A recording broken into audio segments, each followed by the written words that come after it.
There are zombies among us. They look alive, but they're dead. They're trees, specifically. Our Byron Reed explains.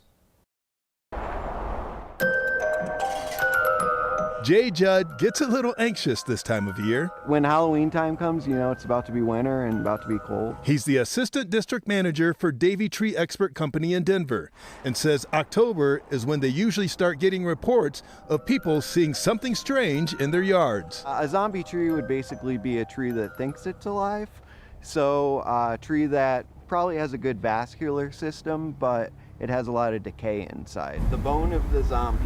Judd says it's a result that can be caused by cold weather. Frost cracks would be an even bigger issue, mainly on the south side of the tree where the sun comes out. The sun kind of scalds those and opens up wounds, and that's where your decay is going to start. That's the beginning of a zombie tree right there. The Colorado State Forest Service says residents dealing with broken tree limbs after this past weekend's snowstorm may be considering actions to protect and repair them, like carefully knocking snow off branches and removing branches that are broken. Pruning is usually a good practice if you have a limb that may be weaker. You could do some pruning to thin out the ends, less surface area for the snow to catch.